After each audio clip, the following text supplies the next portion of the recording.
നമസ്കാരം. ഞാൻ രാജലക്ഷ്മി പിള്ളൈ, ഇന്ദിരാഗാന്ധിയുടെ കൊച്ചിൻ റീജിയണൽ സെന്ററിൽ നിന്ന് BPHIC 131-ന്റെ 3 ചാപ്റ്റേഴ്സാണ് ഇന്ന് നമ്മൾ ഡിസ്കസ് ചെയ്യുന്നത്. യൂണിറ്റ് 15, 16, 17. ഈ 3 ചാപ്റ്ററോട് കൂടി ഈ ലെസന്റെ, ഈ BHIC 131 ബുക്കിന്റെ കംപ്ലീറ്റ് ലെസൺസ് നമ്മൾ തീർക്കുകയാണ്. അപ്പോൾ അത് വളരെ ഇത്തിരി ഫാസ്റ്റായിട്ട് ഞാൻ പോകും. നിങ്ങൾ കുട്ടികൾ എല്ലാവിധ റീഡിംഗ് മെറ്റീരിയലും ഒന്ന് റെഫർ ചെയ്തോളുക. അപ്പോൾ ഇതിൻ്റെ യൂണിറ്റ് 15 അല്ലെങ്കിൽ 15 നമ്മൾ ഇതുവരെ കണ്ടത് മൗര്യൻ ഡൈനാസ്റ്റീസും അവരുടെ ഉത്ഭവം, അവരെങ്ങനെ താഴ്ന്നു പോയി എന്നുള്ളതൊക്കെയാണ്. ഇതിൽ ആദ്യമായിട്ട് നമ്മൾ പറയാനുള്ളത് ഏർലി, അതായത് ആദ്യകാലങ്ങളിൽ ഡെക്കാൻ റീജിയനിൽ ഉണ്ടായ ഏതൊക്കെ സ്റ്റേറ്റ് അല്ലെങ്കിൽ ഏതൊക്കെ സംസ്ഥാനമുണ്ടായി, അത് എങ്ങനെ ഉണ്ടായി. അത് കൂടാണ്ട് 2 ചാപ്റ്റേഴ്സാണ് മെയിനായിട്ട് ഇതിൽ വരിക. ഡെക്കാനിലുള്ള സംസ്ഥാനങ്ങളും തമിഴകത്തിലുള്ള സംസ്ഥാനങ്ങളും.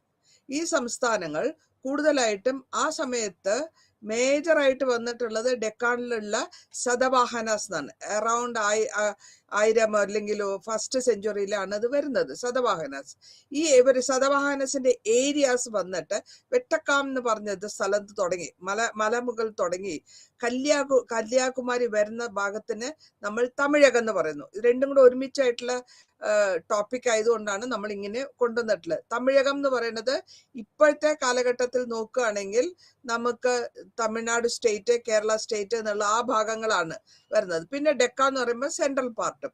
അപ്പോൾ ഈ തമിഴ്നാട് ഏരിയ അല്ലെങ്കിൽ തമിഴ്നാട്, ഇപ്പോഴത്തെ തമിഴ്നാടും കേരളം കൂടെ കടന്ന ഭാഗം, അല്ലെങ്കിൽ നമ്മളുടെ തമിഴ്നാട്, ആന്ധ്രാപ്രദേശ്, കർണാടക, കേരളം, ഇത് 4 കൂടെ വരുമ്പോൾ ആദ്യകാലങ്ങളിൽ തമിഴകം എന്ന് പറഞ്ഞിരുന്നു. ഇതിന്റെ ഉത്ഭവം, ഇത് എങ്ങനെയാണ് ഇങ്ങനെ ആയി വന്നത്, അല്ലെങ്കിൽ ഏത് വിധത്തിലാണ് അവിടെ സംസ്ഥാനങ്ങൾ ഉണ്ടായത്, ഇതിനെ പറ്റിയാണ് നമ്മൾ ഇവിടെ പരാമർശിക്കുന്നത്. അത് ഏത് സംസ്ഥാനമാണെങ്കിലും ഏത് രാജാവാണെങ്കിലും അവരുടെ പവറിനെ പറ്റി, അവരുടെ ശക്തിനെ പറ്റി വരുന്നത് അവരുടെ എത്രത്തോളം അവർക്ക് സ്ഥലങ്ങളുണ്ട്, അല്ലെങ്കിൽ അവരുടെ ഏരിയ, എത്ര ഏരിയ ആണ് അവർ കവർ ചെയ്യുന്നത്, അതിന്റെ ബേസ്ഡ് ആയിട്ടാണ് നമ്മൾ ഈ അവരുടെ സംസ്ഥാനത്തിന്റെ ഫോർമേഷൻ വരിക. അപ്പൊ അതിന് രാജാവ് ഒറ്റയ്ക്ക് ചെയ്യാൻ പറ്റില്ല. എപ്പോഴും ഒരു ഗ്രൂപ്പ് ആൾക്കാരുണ്ടാവും. ആ ഒഫീഷ്യൽസ്, ആ ചിട്ടപ്രകാരമുള്ള പല വിധത്തിലുള്ള ഓഫീസേഴ്സ് അല്ലെങ്കിൽ റാങ്കിലുള്ളവരാണ് രാജാവിന്റെ ഭരണത്തിന് വളരെ വേണ്ട വിധത്തിൽ സപ്പോർട്ട് കൊടുത്തിട്ടുള്ളത്. അതിനെ ഒരു ഗ്രൂപ്പായിട്ടും അല്ലെങ്കിൽ വളരെ ഒരു ഇന്റിമേറ്റ് ഗ്രൂപ്പായിട്ട് ആദ്യത്തെ ഒരു ഗ്രൂപ്പ് ഉണ്ടാവും. പിന്നെ അവരുടെ രാജ്യത്തിനെ വിഭജിച്ച്, നമ്മൾ ഇന്നലെ ലോക്കൽ അഡ്മിനിസ്ട്രേഷൻ, പ്രൊവിൻഷ്യൽ അഡ്മിനിസ്ട്രേഷൻ എന്നൊക്കെ പറഞ്ഞത് തന്നെ ഇതിന്റെ ഫൗണ്ടേഷനാണ്. അപ്പോൾ ഈ രാജ്യഘട്ടങ്ങളിൽ ഡെക്കാണില് എന്തൊക്കെയാണെന്നുള്ളത് ആദ്യം ഡെക്കാണിനെ പറ്റി പറയും, പിന്നെയായിരിക്കും തമിഴകത്തിലേക്ക് പോവുക. അപ്പൊ ഇതിന്റെയൊക്കെ ഈ കാര്യങ്ങളൊക്കെ നമുക്ക് കിട്ടിയിട്ടുള്ള ഇൻഫർമേഷൻസ് എവിടെ നിന്നാണ്, അല്ലെങ്കിൽ ഇതിനെ പറ്റിയുള്ള അറിവ് എവിടെ നിന്ന് കിട്ടി? ആദ്യകാലങ്ങളിൽ ഈ രാജാക്കന്മാരുടെ, ഇവരുടെ വംശം എങ്ങനെ ഉണ്ടായി, അല്ലെങ്കിൽ ഇവരെങ്ങനെ, ആരുടെ മക്കളാണ്, ഇതൊക്കെ ഒരു കഥ മാതിരിയായിട്ടുള്ള കഥകളാണ്. അല്ലെങ്കിൽ നമുക്ക് അത്രത്തോളം അറിയാൻ പറ്റുന്നത് കിട്ടിയിട്ടുള്ള നമുക്കുള്ള സോഴ്സസ് എന്നാണ്. നമുക്ക് വന്നിട്ടുള്ളത് ആദ്യകാലങ്ങളിൽ രാജന്റെ ടൈമിൽ നമ്മൾ വായിച്ചു പുരാണാസ്. ഈ പുരാണാസിലെ ഋഗ്വേദം, 4 വേദങ്ങളൊക്കെ വായിച്ചു. അതെല്ലാം കഴിഞ്ഞു. ആ പുരാണാസിൽ പറഞ്ഞിട്ടുള്ള രാജാക്കന്മാരും അവരുടെ പീരീഡ്, അല്ലെങ്കിൽ അവര് ഭരിച്ചിരുന്ന സമയം, ഇതൊക്കെ വ്യത്യാസമുണ്ടാവും. ഓരോ കാലഘട്ടത്തിലും അത് വ്യത്യാസം വരും. പിന്നെ നമുക്ക് കിട്ടാൻ ചാൻസ് വരുന്നത് അവരുടെ കാലഘട്ടത്തിൽ ഒരു യുദ്ധമുണ്ടായി, അത് ജയിച്ചു. അങ്ങനെ വരുമ്പോൾ അവര് കോയിൻസ് ഇറക്കും, അല്ലെങ്കിൽ നാണയങ്ങൾ ഇറക്കും. ഈ നാണയത്തിൽ രാജാവിന്റെ സ്ഥാന ആരോഹണം, അത് തൊട്ട് അവർക്ക് എന്ത് വിധത്തിലാണ്, ദിഗ്വിജയമാണോ അല്ലെങ്കിൽ എന്തെങ്കിലും പ്രത്യേകമായിട്ട് എന്തെങ്കിലും യാഗങ്ങൾ നടത്തുമ്പോഴാണ് ഇതിനെ കോയിനായിട്ട് അല്ലെങ്കിൽ നാണയങ്ങൾ ഇറക്കുക. അല്ലെങ്കിൽ പിന്നെ നമുക്ക് കിട്ടാവുന്നത് അശോകന്റെ സമയത്ത്, അല്ലെങ്കിൽ ബുദ്ധിസ്റ്റ് ഇൻസ്ക്രിപ്ഷൻസ്, റോക്ക് ഇൻസ്ക്രിപ്ഷൻസ്, അതേമാതിരി കല്ലിൽ കൊത്തി ഉണ്ടാക്കിയിട്ടുള്ള എഴുത്തുലിപികൾ, അതിനാണ് ഇൻസ്ക്രിപ്ഷൻസ് പറയാ. അത് കൂടുതലായിട്ട് ബുദ്ധനും ജൈനമത ടൈമിലാണ് നമുക്ക് കൂടുതലായിട്ട് ഇതിനെപ്പറ്റി എന്തൊക്കെ നടന്നു, ആ രാജ്യത്തിൽ ആരാണ് ഭരിച്ചിരുന്നത്, എങ്ങനെയാണ് ഭരണം കൊണ്ടുപോയിരുന്നത്, എന്തൊക്കെ വിധത്തിൽ ജനങ്ങൾക്ക് സഹായം ചെയ്തിരുന്നു എന്നൊക്കെ ഇൻസ്ക്രിപ്ഷൻസ് പറയുന്നത്. അല്ലെങ്കിൽ കല്ലിൽ ശില, തമിഴില് പറയും കല്ലിൽ ശില ചെയ്താൻ പല്ലവരാജാന്ന്. അപ്പൊ അതുമാതിരി എല്ലാം റോക്കിനെയൊക്കെ കൊത്തി ഉണ്ടാക്കി എഴുതി ഉണ്ടാക്കുന്ന ഒരു സിസ്റ്റമാണ്. അതിൽ നിന്നാണ് നമുക്ക് ഇൻഫർമേഷൻസ് അല്ലെങ്കിൽ നമുക്ക് ഇതിനെ പറ്റിയുള്ള അറിവ് കിട്ടുന്നത്. അപ്പൊ ഈ അറിവുകൾ നാസിക്കിലുള്ള ഗുഹയില്, കാരണം എന്താന്ന് വെച്ചാൽ ഗുഹകളിലാണ് ബുദ്ധ ഭിക്ഷുക്കൾ താമസിച്ചിരുന്നത്. അവർക്ക് പ്രത്യേകിച്ച് ഒന്നും വേണ്ട. അവർക്കൊരു റോബും വേണം, അല്ലെങ്കിൽ ഒരു ഭിക്ഷ എടുക്കാനുള്ള ചട്ടി വേണം, വേറെ ഒന്നും അവർക്കില്ല. അപ്പൊ ഉടുത്തിരുന്ന വസ്ത്രത്തോടെ അവര് മഴ പെയ്യുമ്പോൾ ഈ പാറ അല്ലെങ്കിൽ ഗുഹയ്ക്കുള്ളിൽ താമസിക്കുന്നു. അപ്പോൾ സമയം അനുസരിച്ച് അവരുടെ ഫ്രീ ടൈമിൽ അവര് നടത്തുന്ന മീറ്റിംഗ്സോ അവരുടെ പ്രിൻസിപ്പിൾസോ ഒക്കെ അവരുടെ അല്ലെങ്കിൽ ഈ ഗുഹയ്ക്കകത്തുള്ള കേവ്സിൽ കൊത്തി ഉണ്ടാക്കുമ്പോൾ അല്ലെങ്കിൽ അവര് എഴുതി ഉണ്ടാക്കുമ്പോൾ അത് ഒരു കാരണവശാലും നശിക്കാൻ പോകുന്നില്ല. കല്ലിൽ കൊത്തി ഉണ്ടാക്കിയിട്ടുള്ള സാധനങ്ങൾ കാലം ചെന്നാലും ഒരു വെതറിങ് എഫക്റ്റ് ആവുന്നില്ല, അത് നശിക്കപ്പെടുന്നില്ല. അപ്പോൾ അത് കാലഘട്ടത്തോളം അതിങ്ങനെ ജീവിച്ച് അതിൽ വരും തലമുറകൾക്ക് ഒരു ഇൻഫർമേഷൻ, അല്ലെങ്കിൽ വരും തലമുറകൾക്ക് ഇതിനെ പറ്റിയുള്ള അറിവ് കൊടുത്തോണ്ടിരിക്കുന്ന ഒരു പില്ലേഴ്സാണ്. നമ്മൾ അശോകന്റെ കാലഘട്ടത്തിൽ നമ്മൾ കണ്ടു, അശോകൻ പില്ലേഴ്സിലും റോക്ക് പില്ലേഴ്സിലും ബുദ്ധിസ്റ്റ് പ്രിൻസിപ്പിൾസിന് ചെയ്ത് പല സ്ഥലങ്ങളിൽ, ഇന്ത്യയുടെ പല സ്ഥലങ്ങളായിട്ട് സ്പ്രെഡ് ചെയ്ത് കൊണ്ടേ വെച്ചു, കേവ്സ് വെച്ചു, ഇൻസ്ക്രിപ്ഷൻസ്, ഒരു ശിലകൾ സ്ഥാപിക്കുക, ശിലാസ്ഥാപനം തന്നെ നമ്മൾ അതിന് പറയാറ്. അങ്ങനെ അതിൽ ശിലകളിൽ എഴുതി, കല്ലായിട്ടുള്ള ശിലകളിൽ എഴുതി കൊത്തി ഉണ്ടാക്കി അവിടെ കൊണ്ടുപോയി വെക്കുന്നു, പല സ്ഥലത്തും വെക്കുന്നു. അപ്പോൾ ഇവരുടെ ഈ അറിവിനെ ബാക്കിയുള്ളവർക്ക് കാലഘട്ടത്തോളം, ഭൂമിയുള്ളിടത്തോളം കാലം അതിന് നശിക്കാൻ പോകുന്നില്ല. പിന്നെ നമ്മൾക്ക് അറിയാൻ പറ്റുന്നത് കോപ്പർ പ്ലേറ്റ്സ് എന്നൊക്കെയുള്ള ഇൻസ്ക്രിപ്ഷൻസ് എന്നാണ്. അപ്പോൾ ഈ ജ്ഞാനം, ഈ അറിവ് നമുക്ക് കിട്ടിയിട്ടുള്ളത് ഇങ്ങനെയൊക്കെയാണ്. അപ്പൊ ഇതിൽ നിന്ന് നമുക്ക് ആരാണ്, ഏത് രാജാവാണ് ഭരിച്ചിരുന്നത്, ഏത് രാജ്യമായിരുന്നു, എവിടെയായിരുന്നു, എങ്ങനെയായിരുന്നു എന്നുള്ള ഡീറ്റെയിൽസ് എല്ലാം അതിൽ കിട്ടുന്നു. ആദ്യമായിട്ട് നമുക്ക് ഇന്ന് പറയാൻ ഉദ്ദേശിക്കുന്നത് എങ്ങനെയാണ് ഒരു സ്റ്റേറ്റ് ഉണ്ടാവുക, അല്ലെങ്കിൽ ഒരു സംസ്ഥാനം ഉണ്ടാവുക. ആ റീസൺ അല്ലെങ്കിൽ അതിനുള്ള കാരണങ്ങൾ, പല കാരണങ്ങളുണ്ട്. ഒരു രാജ്യത്തിൽ ഒരു ഭാഗത്ത് ഒരു സ്റ്റേറ്റ് അല്ലെങ്കിൽ ഒരു സംസ്ഥാനം ഉണ്ടാകാനുള്ള കാരണം അടുത്ത ഭാഗത്തുള്ളതിനെക്കാട്ടി വ്യത്യാസമായിരിക്കും. അപ്പോൾ അങ്ങനെ പല കാരണങ്ങളാൽ നമ്മൾക്ക് സംസ്ഥാനം രൂപാന്തരപ്പെട്ടെടുക്കുന്നു. അപ്പോൾ ഈ രൂപാന്തരപ്പെട്ട് വരുന്നതിനുള്ള കാരണങ്ങൾ, ഒന്ന് നമുക്ക് പറയാം ഗ്രോത്ത്, അല്ലെങ്കിൽ നമ്മൾ പറയുന്നു വ്യവസായം അല്ലെങ്കിൽ വ്യാപാരം നടക്കുന്നു. വ്യാപാരം നടക്കുമ്പോൾ ആ വ്യാപാരം നടക്കുന്നത് കൊണ്ട് അവരുടെ രാജ്യത്ത് ആൾക്കാരുടെ നമ്പറും കൂടുന്നു, അല്ലെങ്കിൽ ആൾക്കാർ ജീവിക്കാൻ, വ്യാപാരം ചെയ്യാൻ വേണ്ടി രാജ്യങ്ങളിൽ അടുത്ത രാജ്യത്ത് നിന്ന് ഇവിടെ വന്ന് താമസിക്കുന്നു. അങ്ങനെ വരുമ്പോൾ അവിടത്തെ പോപ്പുലേഷൻ അല്ലെങ്കിൽ അവിടത്തെ ജനസംഖ്യ കൂടുതലായി വരുമ്പോഴത്തേക്കും ഒരു ചെറിയ ഒരു പഞ്ചായത്ത് എന്നുള്ള ലെവലിൽ നിന്ന് മാറി അത് വലിയൊരു ആൾക്കൂട്ടം കൂടുതൽ താമസിക്കുന്ന സ്ഥലം, അല്ലെങ്കിൽ ഡെൻസിറ്റി കൂടുതലാവുമ്പോഴത്തേക്കും അവിടെ അർബൻ സിറ്റുവേഷനിൽ അല്ലെങ്കിൽ ഒരു കുറച്ചുകൂടി പ്രാധാന്യം കൽപ്പിക്കുന്ന വിധത്തിൽ വരുന്നു. ഇത് കൂടാണ്ട് ഇവരുടെ കാരണങ്ങൾക്ക് പല വിധത്തിലുള്ള നമ്മൾ കണ്ടിട്ടുണ്ട് ഉപയോഗങ്ങൾ. പല ആർക്കിയോളജിയിൽ നമ്മൾ കണ്ടു പല വിധത്തിലുള്ള പോട്ടറീസും അതേമാതിരി ടൂൾസും അയൺ ടൂൾസും ഒക്കെ കണ്ടു കഴിഞ്ഞപ്പോൾ അവരുടെ കൃഷി കുറച്ചുകൂടെ കൂടുതലുണ്ടായിന്ന് മാത്രമല്ല, വെള്ളം കെട്ടി നിർത്തി അവർ കൂടുതൽ ഉണ്ടാക്കുന്നു. അപ്പോൾ അങ്ങനെ വരുമ്പോൾ വീൽ ചെയർ ഒക്കെ കൊണ്ടുവന്നിട്ട് നമ്മളുടെ ഈ വെള്ളം കണ്ടിന്യൂസ് ആയിട്ട് അവർക്ക് കാലക്രമേണ നദീതടത്തിലാണ് ഇങ്ങനത്തെ കാര്യങ്ങളൊക്കെ നടക്കുന്നത്, കൃഷികളൊക്കെ നടക്കുന്നത്. മാത്രമല്ല അയണായിട്ടും മെറ്റലായിട്ടുള്ള ടൂൾസിനെ കൊണ്ട് ഉപയോഗിച്ച് അവര് അതിനെ അവരുടെ ഉപകാരങ്ങൾ ഈ ഉപകരണങ്ങൾ കൊണ്ട് അവരുടെ പ്രാധാന്യം കൾച്ചർ അല്ലെങ്കിൽ അവരുടെ എന്താ പറയുക ഈ കൃഷി കൂടുതലായിട്ട് വരുമ്പോഴത്തേക്കും എക്സസ് ആവുമ്പോൾ അത് വ്യാപാരത്തിൽ പോകും. വ്യാപാരം ചെയ്തിട്ട് അവരത് അടുത്ത രാജ്യങ്ങളിലേക്ക് പോകുന്നു. അപ്പൊ അങ്ങനെ കാലക്രമേണ ഇതിങ്ങനെ വലുതായി വരുന്നതിന്റെ ഒപ്പം അടുത്ത രാജ്യത്തു നിന്നുള്ളവരും ഇവിടെ വന്ന് താമസിക്കുന്നു.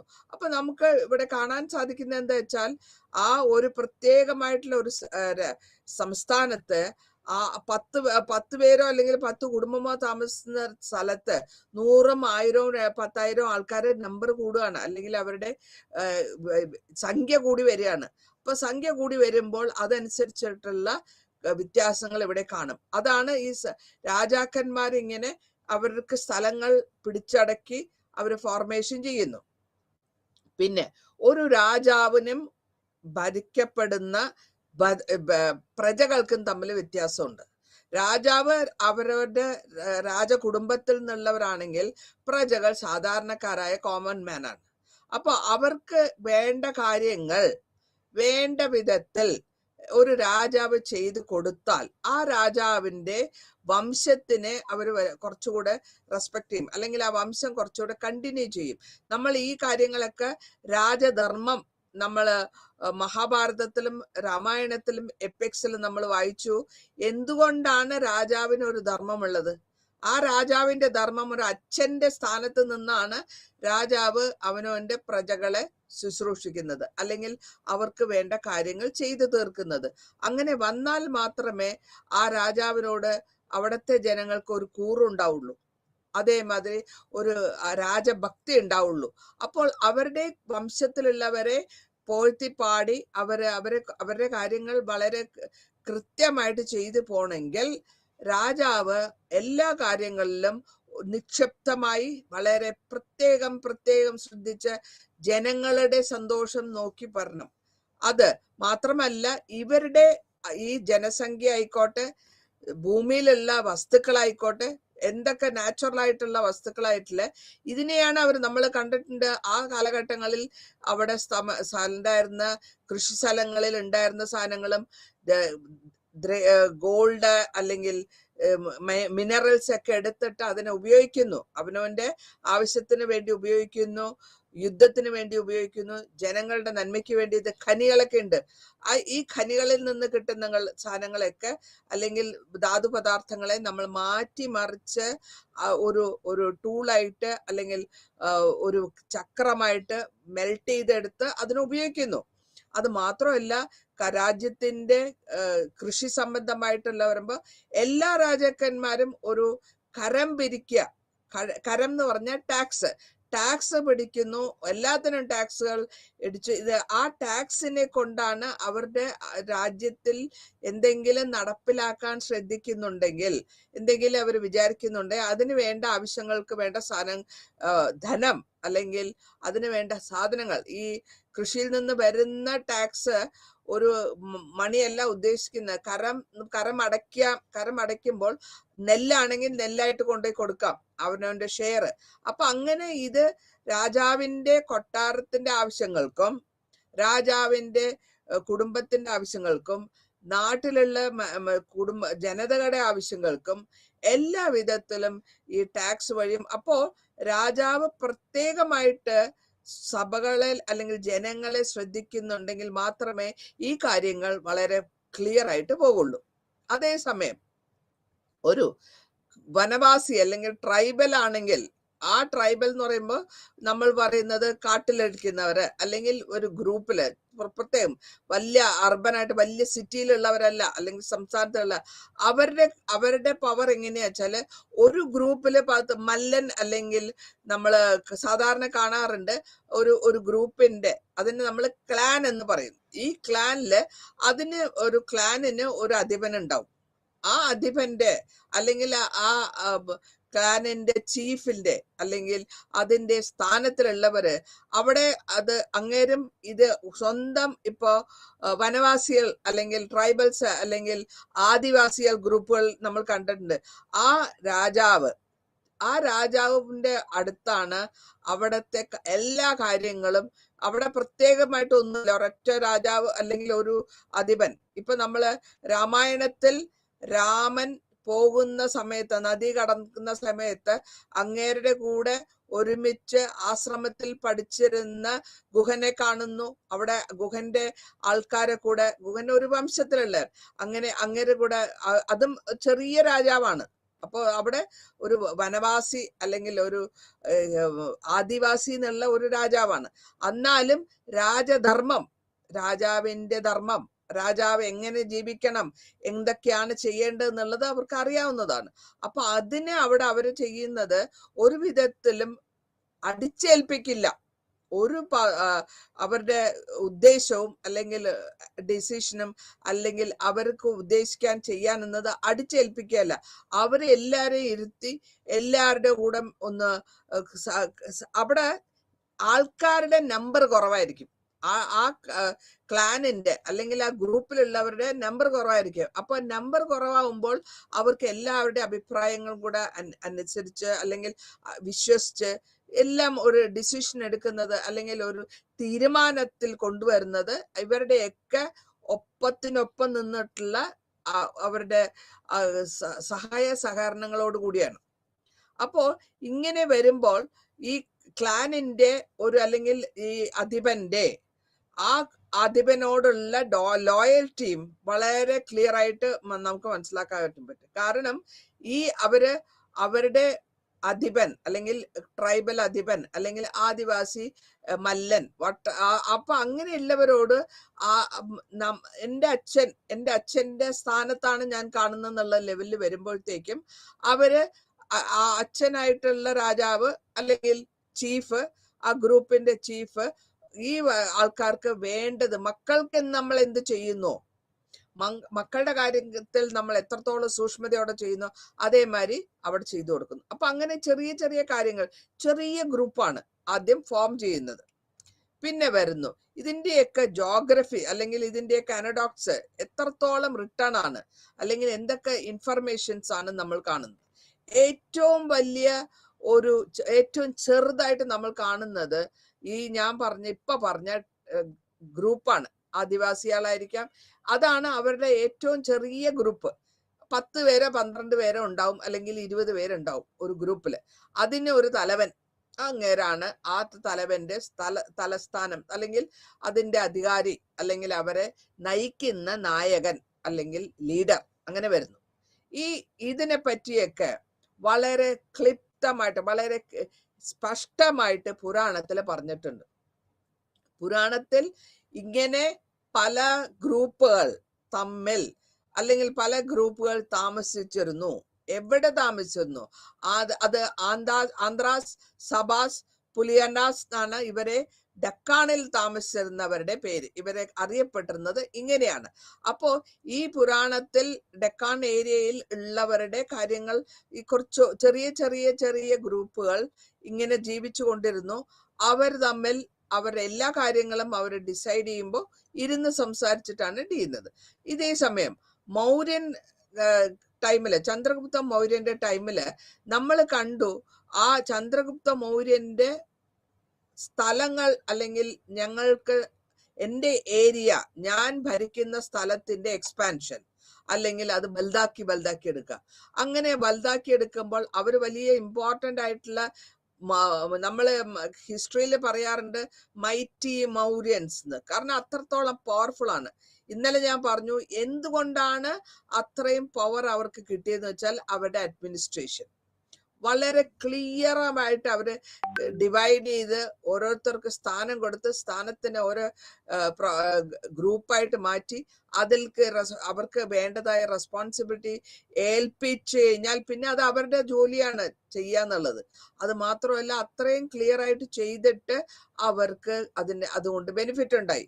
അപ്പോൾ ഈ മൗര്യൻ ഡൈനാസ്റ്റി ഇങ്ങനെ എക്സ്പാൻഡ് ചെയ്ത് വരികയാണ്.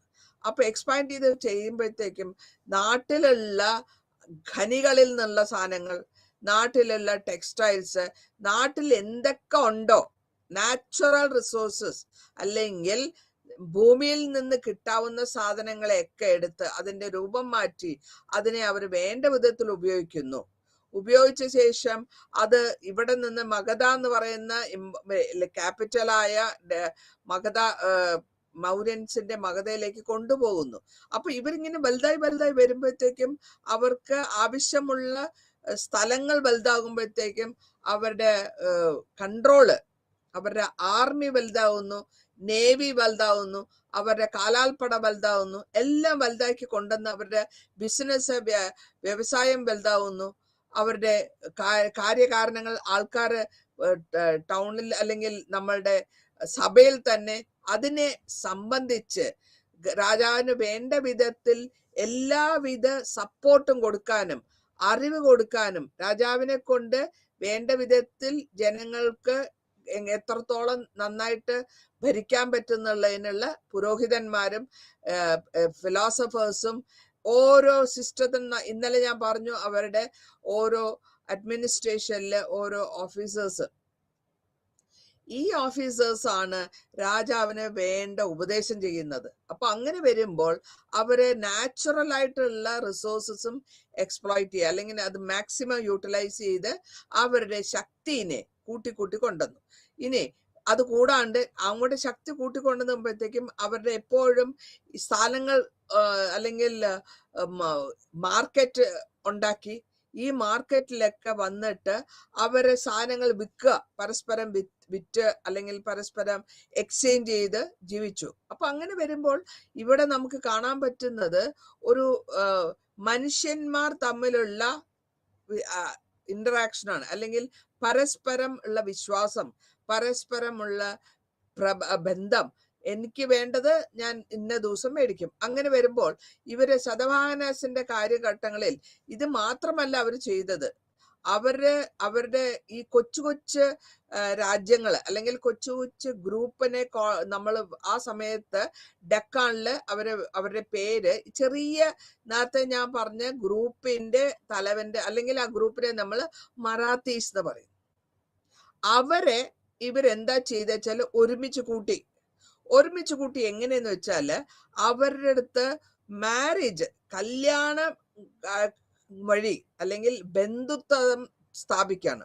അപ്പൊ ബന്ധുത്വം സ്ഥാപിക്കുമ്പോൾ ശതവാഹന പീരീഡില് അവര് ഡെക്കാനിലുള്ള മഹറാത്തീസുമായിട്ടും അവരുടെ കല്യാണം മാട്രിമോണിയൽ അലയൻസസ് കൊണ്ടുവരുമ്പോൾ അവർ ഓട്ടോമാറ്റിക്കായിട്ട് ആ സ്ഥാനം കൂടെ അവരുടെ സ്ഥലം കൂടെ ഇവരുടെ ശതവാഹനസിന്റെ ഇപ്പോൾ ഉള്ള രാജ്യത്തിൽ എക്സ്പാൻഡ് ആയി ജോയിൻ ആവുന്നു, സ്വന്തക്കാരായല്ലോ അല്ലെങ്കിൽ ബന്ധുക്കളായല്ലോ. അപ്പൊ അങ്ങനെ വരുമ്പോഴും അതൊരു സ്റ്റേറ്റ് അല്ലെങ്കിൽ ഒരു സംസ്ഥാനം നമുക്ക് പറയാം. മറാത്തീസിന്റെ ചെറിയ ഗ്രൂപ്പിനെ കൂട്ടിച്ചേർത്ത് ആദ്യത്തെ സ്റ്റേറ്റ് ആയിട്ട് ഉണ്ടാക്കുന്നു.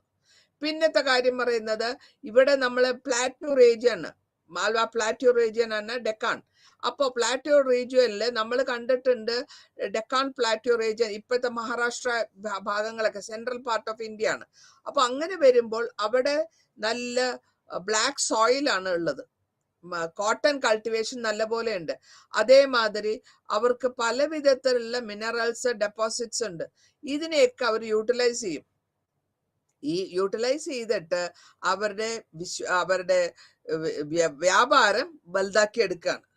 പിന്നെ ഈ ഡെക്കാൻ പ്ലാറ്റ്യൂവിനെ നമ്മൾ വിഭജിച്ചെടുക്കുന്നത് പ്ലാറ്റ്യൂ റീജിയൻ, അതായത് കുറച്ചുകൂടെ കട്ടയായ ചെറു, പിന്നെ വരുന്നത് രണ്ട് സൈഡും കോസ്റ്റൽ റീജിയൻസ്, അതായത് സമുദ്രത്തോട് അടുത്ത് വരുന്ന ഭാഗങ്ങൾ കോസ്റ്റൽ റീജിയൻ, അത് ഈസ്റ്റേണും വെസ്റ്റേണും. വെസ്റ്റേൺ ഗാട്ട്സ് എന്ന് പറയുമ്പോൾ നമുക്ക് മനസ്സിലാവും അറേബ്യൻ സൈഡിൽ അല്ലാതെ മലബാർ സൈഡായിട്ട് വരുന്നു. ഈസ്റ്റേൺ ഗാട്ട്സ് എന്ന് പറയുമ്പോഴത്തേക്കും ബേ ഓഫ് ബംഗാളിന്റെ ആ സൈഡിൽ. അപ്പൊ ഈ വിധത്തിൽ നടുവില് മലനിരകളും ഉണ്ട്. അപ്പൊ ഇങ്ങനെ എക്സ്പാൻഷൻ ചെയ്ത് അവര് രാജ്യങ്ങളുടെ വിസ്തീർണം കൂട്ടുന്നു, രാജ്യങ്ങളിലുള്ള സ്ഥാനങ്ങളെ യൂട്ടിലൈസ് ചെയ്യുന്നു. അങ്ങനെയാണ് ഈ വലിയ രാജ്യമായിട്ട് അത് മാറ്റിമറിക്കുന്നത്. ഇനി ശതവാഹനന്റെ കഥയാണെങ്കിൽ നോക്കുകയാണെങ്കിൽ ആരായിരുന്നു ശതവാഹനയിലത്തെ ആദ്യത്തെ റൂളർ? സിമുഖ ശതവാഹന. സിമുഖ സതവാഹനയാണ് ആദ്യമായിട്ട് ഈ സിസ്റ്റം, അല്ലെങ്കിൽ ആദ്യമായിട്ട് ശതവാഹന എന്നുള്ള ഗ്രൂപ്പ് ഒരു രാജാവായിട്ട് വരുന്നത്. അങ്ങേരുടെ സമയത്ത് കാലഘട്ടങ്ങളിൽ ഇതിന് ശേഷം അങ്ങേര് വരുന്നത് ഇവിടെ നമുക്ക് കാണാൻ പറ്റുന്നത് സാധാരണ ലെവലില് ബാക്കിയുള്ള സമയത്തുള്ളതിനെക്കാട്ടും ഒരു വ്യത്യാസം ഇവിടെ എന്താന്ന് വെച്ചാല് സ്ഥാനം, അമ്മയുടെ സ്ഥാനത്തിന്, അമ്മേനെ അച്ഛന്റെ പേരിന് പകരം അമ്മേനെ ഉപയോഗിക്കുന്ന ഒരു ശതവാഹനയിൽ പ്രത്യേകതയായിട്ടാണ്. അതായത് അച്ഛന്റെ പേരായിരിക്കില്ല വരുന്നത് പിന്നാലെ, മകനായാലും ശരി മകളായാലും ശരി അമ്മയുടെ പേര്, അവരുടെ പുത്രൻ അല്ലെങ്കിൽ അവരുടെ പുത്രി എന്നുള്ള ലെവലിലായിരിക്കും അറിയപ്പെടുക. കാരണം ഇവിടെ കാണുന്നത് എന്താന്ന് വെച്ചാൽ മദറിന് സ്ഥാനം കൂടുതൽ കൊടുക്കുക, അല്ലെങ്കിൽ അമ്മ ജനിപ്പിച്ച അമ്മയ്ക്ക് കൂടുതൽ സ്ഥാനം കൊടുക്കുക. ആ സമയത്താണ് ഗൗതമി പുത്ര സത്കർണി, ഇത് ഇങ്ങേരുടെ അമ്മയുടെ കാര്യമാണ്. ഗൗതമി പുത്ര അവിടെ നമുക്ക് ക്ലിയർ ആയിട്ട് കാണുന്നു, പുത്ര, ഗൗതമിയുടെ പുത്രൻ ആണ് സത്കർണി.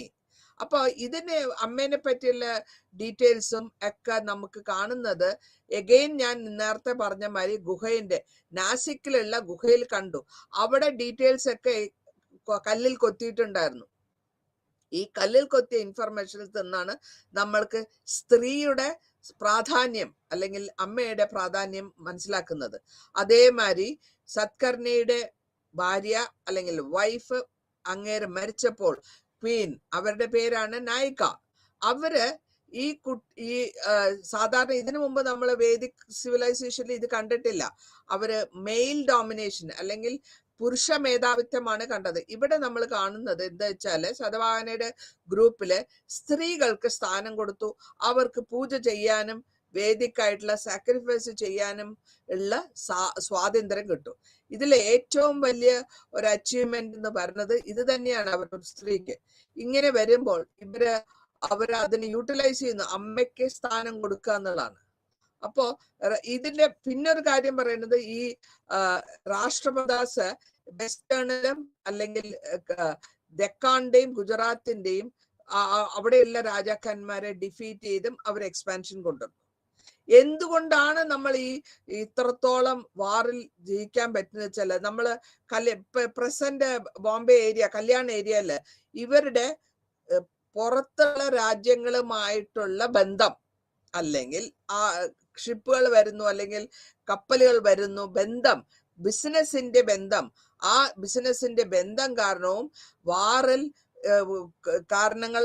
വാർ ഉണ്ടാകാനുള്ള കാരണങ്ങൾ വന്നത് ഇങ്ങനത്തെ കാര്യങ്ങൾ കൊണ്ടാണ്. കാരണം ബിസിനസ് ഡെവലപ്പ് ആവുന്നു, അപ്പോൾ പവർ കൂടുന്നു, അപ്പോൾ പിന്നെ അവർക്ക് പിടിച്ചടക്കണം എന്നുള്ള കൂടുന്നു. ഇതേമാതിരി തന്നെ സത്കർണി അല്ലെങ്കിൽ ഗൗതമി പുത്ര സത്കർണി ആന്ധ്ര റീജിയനും കൂടെ, അകത്തുള്ള ഭാഗങ്ങളും കൂടെ, പുറത്ത് മാത്രമല്ല അകത്തുള്ള ഭാഗങ്ങളും കൂടെ, ആന്ധ്ര കൂടെ അവനവന്റെ സ്ഥലത്തിനെ എക്സ്റ്റെൻഡ് ചെയ്ത് അവിടെ കൊണ്ടുവന്ന് എത്തിക്കുകയാണ്. ഇനി അങ്ങേർക്ക് ശേഷം, അതായത് ഗൗതമിപുത്ര സത്കർണിക്ക് ശേഷം പുത്രനായ പുലമി ആണ് രാജാവായിട്ട് വരുന്നത്. പുലമി രാജാവായിട്ട് വരുമ്പോഴത്തേക്കും ആ ഏതൊക്കെ രാജ്യങ്ങൾ അല്ലെങ്കിൽ അച്ഛൻ ഗൗതമിപുത്ര സത്കർണി പിടിച്ചടക്കിയിട്ടുണ്ടോ അതിന്റെ കുറച്ചുകൂടെ ഈസ്റ്റേൺ സൈഡിലേക്ക് കൂടെ, ആ ഡെക്കാന്റെ ഈസ്റ്റേൺ സൈഡിലേക്ക് കൂടെ എക്സ്പാൻഡ് ചെയ്ത് വരികയാണ്. അപ്പോ യാഗിനി സത്മർണി എന്താ ചെയ്യണ വെച്ചാൽ ലാസ്റ്റ് റൂളറാണ്. ശതവാഹന റൂളർ, അവസാനത്തെ റൂളറായ യാജ്ഞശ്രീ സത്വാഹിനി ആ രാജ്യത്തിനെ പിന്നെയും വിഭജിച്ചിട്ട് ലേറ്റർ ഓൺ അതിനെ പല വിധത്തിലായിട്ട് മാറ്റി ഏൽപ്പിക്കുകയാണ് ഓരോരുത്തർ. ഈ ശതവാഹന ടൈമില് നമ്മൾ കാണുന്നു ഇവരുടെ ഓൾറെഡി അവർക്ക് ഓരോ ലാംഗ്വേജസ് ഉണ്ട്. അതായത് ആ ലാംഗ്വേജസിൽ അല്ലെങ്കിൽ ലെജൻഡറി ആയിട്ട് ഞാൻ നേരത്തെ പറഞ്ഞു നാണയം സ്ഥാപിക്കും. നാണയങ്ങൾ അടിക്കുമ്പോൾ ആ രാജാവിന്റെ ഒരു ഇമേജ്, അതിനെ നമ്മൾ പഞ്ചുമാർക്ക് എന്ന് പറയാം, ഉണ്ടാവും. ഇത് കൂടാണ്ട് അവിടുത്തെ ആ സമയത്തുള്ള ലാംഗ്വേജ് ഏതൊക്കെയാണ്, പ്രഖീത്ത് എന്നുള്ള ലാംഗ്വേജ് പഴയകാല ലാംഗ്വേജ് ആണ്, അവിടെ ഉള്ളതാണ്. അതിന്റെ ശേഷം നമ്മൾ ഇവിടെ ബുദ്ധമതവും ജൈനമതവും വരുമ്പോഴത്തേക്കും നമ്മൾ പാലി ലാംഗ്വേജ്, സാൻസ്ക്രിറ്റ് ഓൾറെഡി ഉള്ളതാണ്. പാലി ലാംഗ്വേജിലാണ് ബുദ്ധമതം പ്രചരിപ്പിച്ചത്. ആ ലാംഗ്വേജിൽ ആ ഭാഷയിലുള്ള നാണയത്തിൽ രാജാവിന്റെ പേരും രാജാവിന്റെ കാലഘട്ടങ്ങൾ എന്തെങ്കിലും ഒരു ഇമേജ് അത് വെച്ചിട്ടുള്ള അതും ഇറക്കിയിട്ടുണ്ടായിരുന്നു. ഇത് പ്രാഖീത്ത് എന്നുള്ള അവരുടെ ഭാഷ കൂടാണ്ട് പാലി ലാംഗ്വേജിലും അത് ഇറക്കിയിരുന്നു.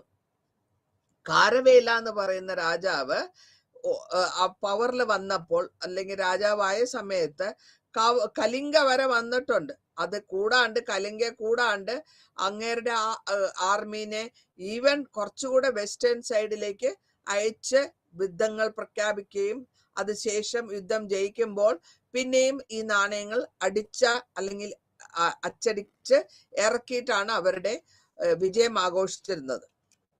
ഇനി ഇവിടത്തെ താമസ സൗകര്യങ്ങൾ എങ്ങനെയൊക്കെയാണ് ഇവര് സെറ്റിൽമെന്റ് എന്ന് പറയുമ്പോൾ താമസം എന്നാണ് ഉദ്ദേശിക്കുന്നത്. താമസം എന്നുള്ള പറയുമ്പോൾ ഈ ഡെക്കാൻ ഭാഗത്തിന് ആഹാരാസ് എന്ന് പറഞ്ഞാൽ അതിന്റെ അർത്ഥം ഡിസ്ട്രിക്റ്റ് എന്നാണ്. അപ്പോ സ്ഥലത്തിന്റെ കിടപ്പനുസരിച്ച് ഓരോ സ്ഥലത്തിന്റെ കിടപ്പനുസരിച്ചിട്ടാണ് അതിനെ നമ്മൾ വിഭജിച്ചിട്ടുള്ളത്. ഡിസ്ട്രിക്റ്റ് ആയിട്ടുള്ളത് അല്ലെങ്കിൽ അവരുടെ ഭാഷയിൽ ശതവാഹനയുടെ ടൈമിൽ ആഹാരാസ് എന്നാണ് പറഞ്ഞു. ഗോവർദ്ധന ആഹാര, അതായത് നാസിക്, ബോംബെ ആ ഏരിയന്റെ അറൗണ്ട് ഉള്ള ഗോവർദ്ധനം മലമുകളിലുള്ള ലെവലിൽ വരും. പിന്നെ സൗപർഗ എന്ന് പറയുന്നത് ആഹാര, സൗപർഗ വെസ്റ്റേൺ കോസ്റ്റില്, അതായത് ഗുജറാത്ത് ഭാഗം, വെസ്റ്റേൺ കോസ്റ്റ് എന്ന് പറഞ്ഞാൽ ഈ സൈഡ്, ഇന്ത്യയുടെ ഈ സൈഡ്. മാമല്ല ആഹാര എന്ന് പറയുന്നത് ഒരു മലയുടെ ഭാഗമുള്ള പൂനെയും സത്കര ഈ ഏരിയയിലുള്ള ഭാഗത്തിനാണ് മാമല്ല എന്ന് പറയുന്നത്. ശതവാഹനി ഹിര എന്ന് പറയുന്നത് ഇപ്പോഴത്തെ നമ്മൾക്ക് വേണമെങ്കിൽ പറയാം ബെല്ലേരി, കർണാടക എക്സ്റ്റൻഷൻ നോക്കുകയാണെങ്കിൽ സൗത്ത് ഇന്ത്യയിലേക്ക് വരുന്നു. പതുക്കെ പതുക്കെ അത് സൗത്ത് ഇന്ത്യ ഡീപ്പർ പെനിൻസുലാർ ഇന്ത്യയിലേക്ക് വരുന്നു എന്നാണ് അതിന്റെ ദൃഷ്ടാന്തമായിട്ടുള്ളത്. Bellary it is in Karnataka, ഇപ്പോഴത്തെ പ്രസന്റ് കർണാടക സ്റ്റേറ്റ്. ആ കാലഘട്ടങ്ങളിൽ കർണാടക സംസ്ഥാനത്തില് അവിടെ ബെല്ലേരി വരെ ആ ഭാഗത്തിനാണ് ശതവാഹനി ഹിര എന്ന് പറയുന്ന ആഹാര. പിന്നെ കാപുരാചാർ ആഹാര എന്ന് പറഞ്ഞ ഗുജറാത്ത് ഭാഗം, അപ്പൊ അഗൈൻ വെസ്റ്റിലായി.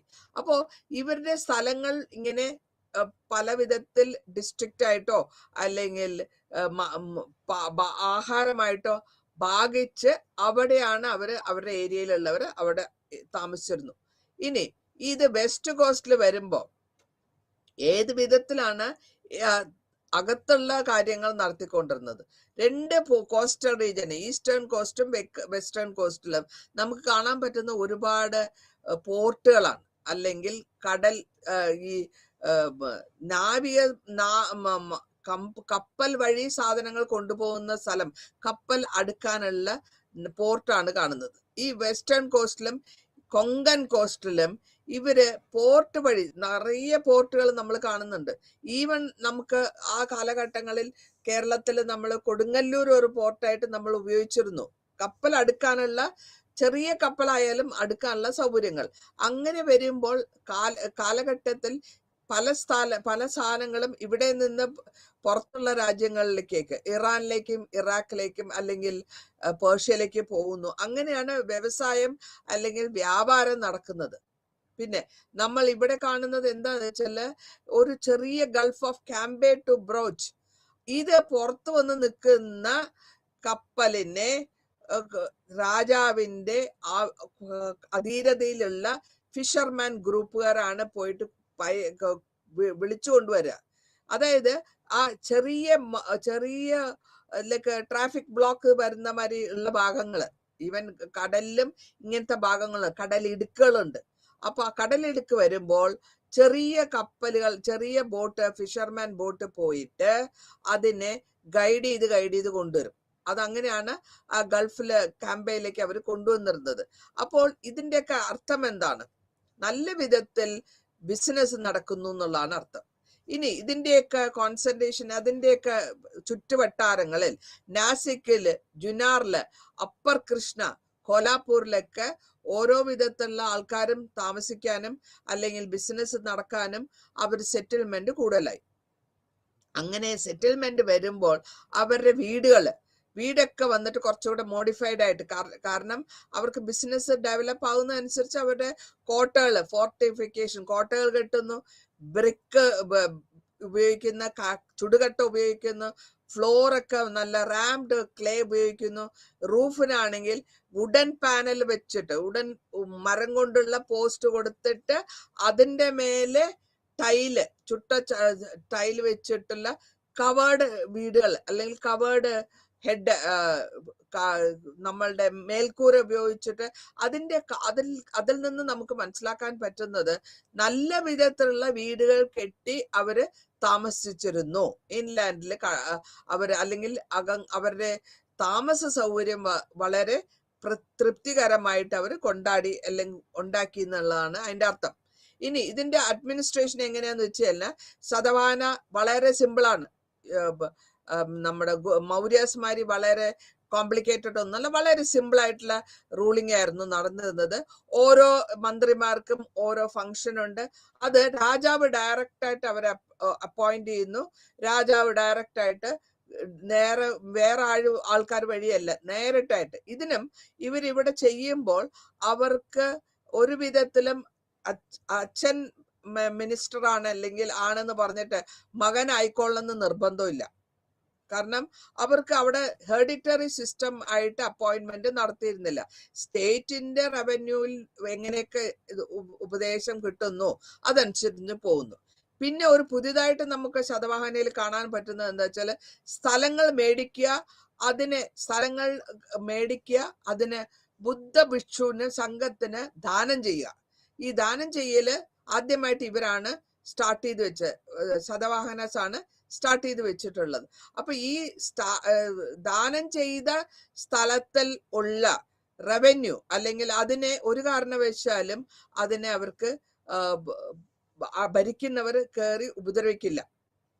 ഇതെന്താ ചെയ്യാന്ന് വെച്ചാല്, എനിക്ക് ദാനം കൊടുക്കണമെങ്കിൽ എനിക്ക് സ്ഥലമില്ല, ഞാൻ ഒരു വില്ലേജിനെ മേടിക്കാം. പ്രൈവറ്റ് പ്രോപ്പർട്ടി ആയിട്ട് മേടിക്കാൻ പറ്റും. മേടിക്കുന്ന സമയത്ത് ഒരു എലാബറേറ്റുള്ള ഒരു ഫംഗ്ഷൻ ഉണ്ട്.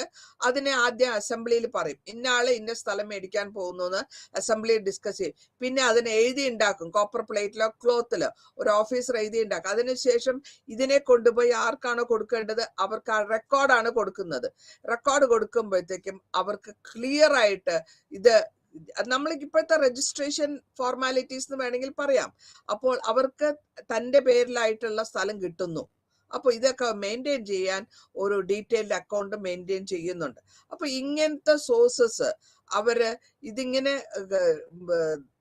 വളരെ പ്രധാനപ്പെട്ട ഒരു വലിയ ചേഞ്ച് ആയിട്ടാണ് നമ്മൾ ഇവിടെ കാണുന്നത്. ഈ ശതവാഹനയുടെ സ്ഥലം മേടിക്കുക, അല്ലെങ്കിൽ ഒന്നില്ലെങ്കിൽ ബ്രാഹ്മണന് കൊടുക്കാം, അല്ലെങ്കിൽ ബുദ്ധിസ്റ്റ് സംഘത്തിന് കൊടുക്കുന്നു. ഇവിടെ എല്ലാ വിധത്തിലും അവർക്ക് കിട്ടുന്ന ഇൻകം എന്ന് പറയുന്നത് നമ്മളുടെ ബിസിനസ്സിൽ നിന്ന് കിട്ടുന്ന മേജർ സോഴ്സസ് ആണ്. ഇനി സൊസൈറ്റിയിൽ എന്തൊക്കെയാണ് ഇതാണ് ഞാൻ നേരത്തെ പറഞ്ഞത്. അമ്മയ്ക്ക് സ്ഥാനം കൊടുത്തിട്ടുള്ള ഒരു സൊസൈറ്റി ആയിരുന്നു ശതവാഹന സൊസൈറ്റി. അമ്മയ്ക്കാണ് പ്രാധാന്യം കൊടുത്തിരുന്നത്. അതുകൊണ്ടാണ് അമ്മയുടെ മകൻ അല്ലെങ്കിൽ അമ്മയുടെ മകൾ ഇങ്ങനെ ഒരു സ്ഥാനം കൊടുത്തിരുന്നു അച്ഛനെക്കാട്ടില്. കാരണം സാധാരണ നമ്മളുടെ പുരാണത്തില് ഒരു പെൺകുട്ടി കല്യാണം കഴിച്ച് പോയി കഴിഞ്ഞാൽ അച്ഛന്റെ പേര് മാറിയിട്ടാണ് അവളുടെ ഹസ്ബൻഡിന്റെ ഗോത്രമാണ് വരിക. അത് പുരാണത്തില്. അപ്പൊ ഇവിടെ ഈ ശതവാഹന സൊസൈറ്റിയില് ഇതിന് ധർമ്മശാസ്ത്രത്തിൽ ഉള്ള ഈ മാറ്റം, പെൺകുട്ടി കല്യാണം കഴിഞ്ഞാൽ ഹസ്ബൻഡിന്റെ ഗോത്രം അല്ലെങ്കിൽ ഹസ്ബൻഡിന്റെ പേരിലേക്ക് മാറുന്നത്, അച്ഛന്റെ പേര് മാറിപ്പോകുന്നു. പക്ഷെ ഇവിടെ നമ്മൾ കാണുന്നത് അമ്മയുടെ പേരിലാണ് അറിയപ്പെടുന്നത്. അപ്പൊ ഇതിനെ ഒരു പ്രത്യേകതരമായിട്ടുള്ള ഒരു സിസ്റ്റമായിട്ടാണ് അവർ ശതവാഹനാസ് കൺസിഡർ ചെയ്തിട്ടുള്ളത്. മാത്രമല്ല ശതവാഹനാസ് വളരെ സ്ട്രോങ് ആയിട്ടുള്ള ഈ ക്ഷത്രിയന്മാരുടെ അധർമ്മം അല്ലെങ്കിൽ ക്ഷത്രിയന്മാരുടെ അഹങ്കാരത്തിനെ അടക്കിയിട്ടുണ്ട്. അതായത് അവരെ ഡിഫീറ്റ് ചെയ്തു, യുദ്ധം ചെയ്ത് അവരെ തോൽപ്പിച്ചിട്ടുണ്ട് പല ക്ഷത്രിയന്മാരെയും. അപ്പൊ അവർക്ക് ഇത് ഞങ്ങളുടെ കഴിവാണെന്നുള്ളൊരു തോന്നൽ വരുന്നു. പിന്നെ ഇവരെ എന്താ ചെയ്തിരുന്നത് വെച്ചാൽ അവനവന്റെ ജോലി എന്ത് ജോലിയാണോ ആ ജോലിയുടെ കൂടെ തൻ്റെ പേരിനെ കൂട്ടി ചേർക്കുന്നു. അല്ലെങ്കിൽ നേരത്തെ നമ്മൾ ഹിന്ദു പുരാണത്തിൽ കണ്ടിട്ടുള്ളത് അവനവന്റെ ജാതിയാണ്, പേരിന്റെ കൂടെ പറഞ്ഞിരുന്നത് ജാതിയാണെങ്കിൽ ഈ ശതവാഹന സൊസൈറ്റിയിൽ പേരിന്റെ കൂടെ പറയുന്നത് അവനവൻ ചെയ്യുന്ന പ്രവൃത്തി അല്ലെങ്കിൽ ജോലിയാണ് കൂടുതൽ. പിന്നെ സ്ത്രീകൾക്കും സ്ഥാനം കൊടുത്തിട്ടുണ്ട്. അവരും പല വിധത്തിലുള്ള വേദപുരാണങ്ങൾ ചെയ്യാൻ പറ്റുന്നതിന് ഹസ്ബൻഡിന്റെയും മകന്റെയും പേരിൽ അവർ ചെയ്യുന്നു. ഇതില് കൂടാണ്ട് ഇവിടെ ഈ ശതവാഹന സമയത്ത് നമ്മൾക്ക് സംഘത്തില്, അതായത് ബുദ്ധിസ്റ്റ് സംഘത്ത് ഗ്രൂപ്പില് സ്ത്രീകൾക്കും അഡ്മിഷൻ കൊടുക്കുന്നു. അങ്ങനെ മൊണാസ്ട്രികളിൽ നമ്പർ, അവിടെ താമസിക്കുന്നവരുടെ നമ്പറും കൂടി വരുന്നു. ഇനി അടുത്ത് വരുന്നത് സൗത്ത് ഇന്ത്യ ആണ്. സൗത്ത് ഇന്ത്യയിലെ തമിഴകത്തിൽ നമ്മൾ 5 സോണായിട്ടാണ് പറയുക: കുറിഞ്ചി, പാലൈ, മുല്ലൈ, നെയ്യൽ, മറുകം. ഇതിലൊക്കെ ഡിഫറെന്റ് ആയിട്ട് വരുന്ന വെച്ചാല് അവിടെയുള്ള കണ്ടീഷൻസ് ആണ്. ഏത് എക്കോളജിക്കൽ കണ്ടീഷൻസ് അനുസരിച്ചിട്ടാണ് അതിനെ നമ്മൾ താനി എന്ന് പറയും. ഈ താനിയിലുള്ളവര് അവനവന്റെ സിസ്റ്റത്തില് ഇന്ററാക്ട് ചെയ്യുമ്പോൾ എക്സ്ചേഞ്ച് ചെയ്യാം, ബാർട്ടർ സിസ്റ്റത്തിലാണ് അവര് ജീവിച്ചിരുന്നത്. ഇവിടെയുള്ള ജോലികൾ എന്തൊക്കെയാണ്, ഓരോ തേനിയിലുള്ള ജോലികൾ എന്താ? കുറിഞ്ചി എന്ന് പറയുമ്പോൾ കുറിഞ്ചി അവർ ചെയ്തിരുന്നത് വേട്ടയും പല ഫലങ്ങൾ, പൂക്കൾ കളക്ഷൻ ചെയ്യുക, ഗാദറിങ്. പാലൈ എന്ന് പറയുന്നത് ഡ്രൈ ഏരിയ ആണ്, അല്ലെങ്കിൽ ഡെസേർട്ട് എന്ന് പറയാം.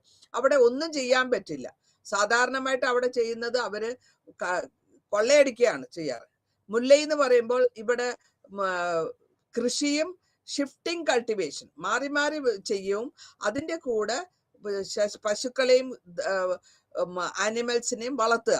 നെയ്യൽ എന്ന് പറയുന്നത് വളരെ അടുത്തുള്ള, അതായത് കടലിന്റെ അടുത്തുള്ള ഭാഗങ്ങളാണ്, കോസ്റ്റൽ ഏരിയാസ് ആണ്.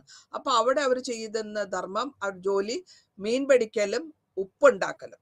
മരുത്തം എന്ന് പറയുമ്പോൾ അവര് കർഷകരാണ്, നടുവിലുള്ളവര്. പ്ലൗ ഉപയോഗിച്ചിട്ട് കർഷകരുടെ അഗ്രികൾച്ചറിലാണ് അവർക്ക് കൂടുതലായിട്ട് വ്യവസായം ചെയ്തിരുന്നത്. ഈ എല്ലാം ആവശ്യം വേണ്ട തെനൈ എന്ന് പറയും തമിഴില്. അത് എങ്ങനെ നമുക്ക് വേണ്ടതൊക്കെ നമ്മുടെ കാര്യത്തിൽ തന്നെ ഉണ്ടാക്കിയിട്ട് അവര് വലിയ വലിയ സോണായിട്ട് വലുതാവുന്നു. ഈ തമിഴകത്തില് ഒരു കോംപ്ലക്സ് സൊസൈറ്റിയാണ് നമ്മൾ കാണുന്നത്. കാരണം അങ്ങോട്ടും ഇങ്ങോട്ടും ഉള്ള കോമൺ കൾച്ചറാണ്, ഒരേ മാതിരിയുള്ള കൾച്ചറാണ് അവർ കൊണ്ടുപോയിക്കൊണ്ടത്. പൊളിറ്റിക്കൽ സൊസൈറ്റിയിൽ വരുമ്പോഴത്തേക്കും നമ്മൾ വളരെ ചെറുതും വലുതും ക്ലാൻസ് കാണുന്നുണ്ട്. ഓരോ ക്ലാന്റെ ഹെഡിനെ നമ്മൾ വിളിക്കുന്നത് പെരുമകൻ. പെരു എന്ന് വെച്ചാൽ മൂത്തത്, മകൻ എന്ന് വെച്ചാൽ ആളെന്നർത്ഥം, മെയിൽ ഡോമിനേഷൻ. ഓക്കെ, ഇത് കൂടാണ്ട് ഓരോ കൺട്രിയും അവർ പിടിച്ചടക്കി, അവരുടെ കോംപ്ലക്സ് ആയിട്ടുള്ള കൺട്രികളെ പിടിച്ചടക്കി അവരുടെ കൺട്രോളിൽ കൊണ്ടുവരുന്നു. കൂടാണ്ട് കല്യാണം വഴിയും അവര് കിങ്ഡംസ്, ഞാൻ നേരത്തെയും പറഞ്ഞു, അങ്ങനെ വരുന്നതാണ്. ഈ കാലഘട്ടത്തിൽ തമിഴകത്തിൽ കാണുന്നത് 3 പവർഫുൾ ആയിട്ടുള്ള കിങ്ഡം ആണ്: ചോള, ചേര, പാണ്ഡ്യാസ്. ഈ ചോള, ചേര, പാണ്ഡ്യാസ് ആരൊക്കെയാന്നുള്ളത് നമുക്കറിയാം. ഈ 3 വിധത്തിൽ ഈ സ്ഥലത്തിനെ അല്ലെങ്കിൽ ചീഫ്ഡംസിനെ അല്ലെങ്കിൽ രാജകുടുംബത്തിനെ നമ്മൾ വിളിക്കുന്നു. ഈ 3 കാരണം എന്ന് പറയാം: കീഴാർ, വെലിയാർ, വേടാർ. അത് ഓൾറെഡി സൊസൈറ്റിയിലുണ്ട്. കീഴാർ എന്ന് വെച്ചാൽ ആ സ്ഥലത്തെ വില്ലേജിന്റെ അല്ലെങ്കിൽ ഗ്രാമത്തിന്റെ തലവൻ. വേലിയാർ എന്ന് പറയുമ്പോൾ മലമുകളിലുള്ള ഹണ്ടർ അല്ലെങ്കിൽ ഗ്രൂപ്പിന്റെ തലവൻ. ആ മലമുകളിലും ഉള്ള ഗ്രൂപ്പിന് തന്നെ പിന്നെയും വിഭജിച്ചിട്ടുണ്ട്: വേട്ടാർ കോമൻ, കുമാര കോമൻ, നെടുവെട്ടാർ. ഇങ്ങനെ അവർക്കും പല ഗ്രൂപ്പിന് പല പേരുകളാണ് അവർ കൊടുത്തിട്ടുള്ളത്. പിന്നെ ചോള, ചേര, പാണ്ഡ്യാസ് എന്ന് പറയുന്നത് ഏറ്റവും പവർഫുൾ ആയിട്ടുള്ള ഒരു കമ്മ്യൂണിറ്റിയാണ് ആ സമയത്ത്. അവരെ നമ്മൾ വിളിക്കുന്നത് മൂവേന്ദർ. 3 എന്ന് വെച്ചാൽ 3, മൂവേന്ദർ എന്നാണ് അവരെ അറിയപ്പെട്ടിരുന്നത്. അവരെ നമ്മൾ വളരെ പവർഫുൾ ആയിട്ടുള്ള ഒരു കാറ്റഗറി ആയിട്ടാണ് നമ്മൾ കാണുന്നത്. ഈ ചേരാസ് എന്ന് പറയുന്നത് നമ്മളുടെ വെസ്റ്റേൺ ഗാട്സിലും ഇപ്പോ മലബാർ ഏരിയ എന്ന് പറയാം. ചോളാസ് വന്നിട്ട് കാവേരി ഏരിയയിലാണ് അവരുടെ പവർ റെസ്റ്റ് ചെയ്തിരുന്നത്. പാണ്ഡ്യാസ് വന്ന് സെൻട്രൽ ഏരിയാസോ അതല്ലെങ്കിൽ കടലിന്റെ അടുത്തുള്ള ഭാഗങ്ങളിലാണ് അവര് സ്ഥിര താമസിച്ചിരുന്നത്. ഇവരുടെ കൺട്രോള് ഏത് വിധത്തിലാണ് അവരെ നമ്മൾ മൂവേന്തർ എന്ന് വെച്ചാൽ അവരെ വളരെ ഇമ്പോർട്ടൻ്റ് ആയിട്ടുള്ള രാജാക്കന്മാരായിട്ടാണ് നമ്മൾ കാണുന്നത്. കാരണം ഇവർക്ക് സബോർഡിനേഷൻ വേലിയാറിന്റെ ഇവര് അടുത്ത സ്റ്റെപ്പിന് അടുത്ത അവരുടെ സൊസൈറ്റിയിലുള്ള അടുത്ത ഭാഗമാണ് വെളിയാർ ചീഫ്. അവരെ അടക്കി ഭരിച്ചത് കൊണ്ട് അവരെ മൂവേന്തർ ക്രൗണ്ട് പ്രിൻസ് എന്ന് പറയാം. ധർമ്മപുരി, നീലഗിരി, മധുരായ്, നോർത്ത് ആർക്കോട്ട്, തിരുച്ചിറപ്പള്ളി, പുതുക്കോട്ടൈ ഈ ഏരിയകളൊക്കെ അവരുടെ കൺട്രോളിലാണ്. ഈ വെളിയാറുടെ കൺട്രോളിൽ ഇരുന്നതൊക്കെ ഇവരെ കൊണ്ടുവന്നു. പിന്നെ അസംബ്ലി പല വിധത്തിലുള്ള അസംബ്ലി ഇവരെ കൊണ്ടുവരുമ്പോൾ അവിടെ നമ്മൾ കാണുന്നത് ഡേ ടു ഡേ അഫയേഴ്സ് ഒക്കെ സംസാരിച്ചിട്ടാണ് അവര് സെറ്റിൽമെന്റ് കൊണ്ടുവരാം. ഇനി അടുത്തതായിട്ട് ഇവര് ഒരു ജോലി ഇല്ലാണ്ട് വരുമ്പോൾ കൊള്ളയടിച്ച സാധനങ്ങളെ ഡിസ്ട്രിബ്യൂഷൻ കൊടുക്കുന്നു. അതൊരു ഇമ്പോർട്ടൻ്റ് ആയിട്ടുള്ള കാര്യമാണ്. പിന്നത്തെ കാര്യം ഇവർക്ക് അവരുടെ ലോക്കലായിട്ടുള്ള എന്തെങ്കിലും ആക്ടിവിറ്റി ഇല്ലാണ്ടാകുമ്പോഴാണ് അവർ കൊള്ളയടിക്കാൻ പോവുക. കൊള്ളയടിക്കുന്നതിൽ പശുക്കളെയും ഗ്രെയിനും ഒക്കെ കൊള്ളയടിച്ചിട്ട് കൂടെയുള്ള എല്ലാവർക്കും കൊടുത്തിട്ടാണ് അവർ ജീവിച്ചിരുന്നത്. ഇനി അടുത്തതായിട്ട് നമ്മൾ പോകുന്നത് അഗ്രേറിയൻ സെറ്റിൽമെന്റ്. നമ്മുടെ സൊസൈറ്റി 16ാമത്തെ യൂണിറ്റിൽ നമ്മൾ കണ്ടു പുതിയ സ്റ്റോൺ ഏജിന്റെ ടെറസ് ഫീൽഡിംഗ് ആണ് അവർ ചെയ്തിരുന്നത്. അവര് കൃഷി ചെയ്തിരുന്നത് മുഴുവനും റാബി, ബാജ്ര, ഗ്രീൻ എല്ലാമാണ്. റൈസ് കൾട്ടിവേഷൻ സൗത്തിലും ഉണ്ടായിരുന്നു. പിന്നെ ഇവർക്ക് പ്രോഗ്രസ് വരാൻ കാരണം മുഴുവനും അയൺ സാധനങ്ങൾ ഉപയോഗിച്ചു, അത് വാലീസിൽ ഉപയോഗിച്ചു. അവരുടെ ആൾക്കാർ കൂടി മൂത്രമല്ല, അവർക്ക് പല വിധത്തിലും അവരുടെ സീസൺസ് ഏത് മഴ എപ്പോ വരും എന്നുള്ള സീസൺസിനെ പ്രഡിക്റ്റ് ചെയ്യാനുള്ള ശക്തി കൂടെ ആ കാലഘട്ടത്തിൽ താമസിച്ചവർക്ക് ഉണ്ടായി എന്നർത്ഥം. പിന്നെ ഞാൻ നേരത്തെ പറഞ്ഞു ശതവാഹനയില് എങ്ങനെയാണ് സ്ഥലങ്ങൾ ബ്രാഹ്മിൻസിനും മൊണാസ്ട്രിക്കും മേടിച്ചു കൊടുത്തിരുന്നത്. അതും ഗിഫ്റ്റിംഗ് ഒരു ഇമ്പോർട്ടൻറ്റ് ടോപ്പിക്കാണ്. ഇവരുടെ അഡ്വാൻസ്ഡ് ആയിട്ടുള്ള ഒരു കാര്യം എന്താന്ന് വെച്ചാൽ തമിഴകത്തിൽ കണ്ടുന്നതിനെ മാതിരി തന്നെയുള്ള സബ്സ്റ്റൻസ് അല്ലെങ്കിൽ ആഹാര ക്രമങ്ങൾ ഉണ്ടായിരുന്നു. വെള്ളം ഒഴിച്ചിട്ടുള്ള പാഡി കൾട്ടിവേഷൻ അല്ലെങ്കിൽ നെല്ല്, ഷുഗർ, റൈസ്, ഇത് കൂടാണ്ട് മൃഗങ്ങളെ പാലിക്കുക, മീൻ പിടിക്കുക, ഉപ്പുണ്ടാക്കുക, പല മാറിയുള്ള ധാന്യങ്ങൾ കൾട്ടിവേറ്റ് ചെയ്യുകയും അവരുടെ ജോലിയായിരുന്നു. ഇവര് വെള്ളം ഈ ചക്രങ്ങളെ ഉപയോഗിച്ചിട്ട് വെള്ളം ഇങ്ങനെ ചക്രം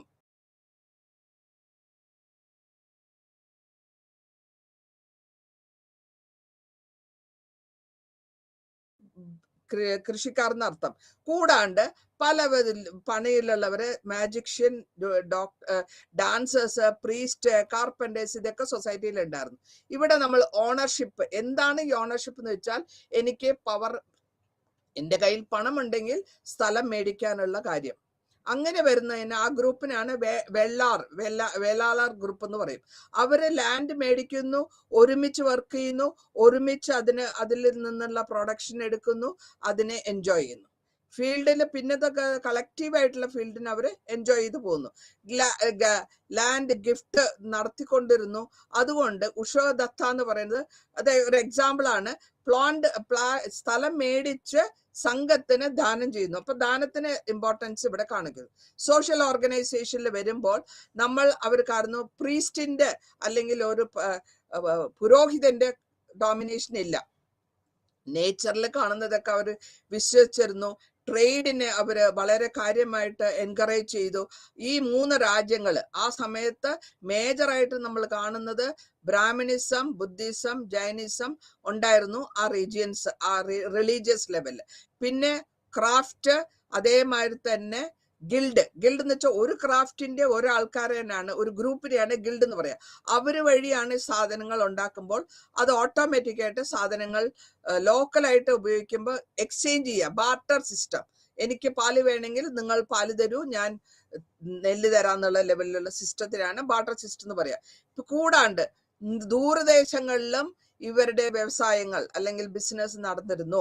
അവിടെ ചെയ്തിരുന്നത് പേള്, പ്രഷ്യസ് സ്റ്റോണ്, ഗോൾഡ് എന്തൊക്കെ എവിടെയൊക്കെ ഉണ്ടോ അതൊക്കെ പോവാ.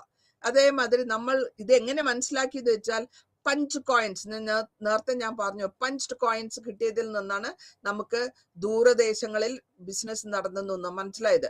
അപ്പോ ഇതിന് റോഡ്, റിവറ്, പുഴ, സീ, കടൽ വഴിയും ട്രാൻസ്പോർട്ടേഷൻ ഉപയോഗിച്ചിരുന്നു.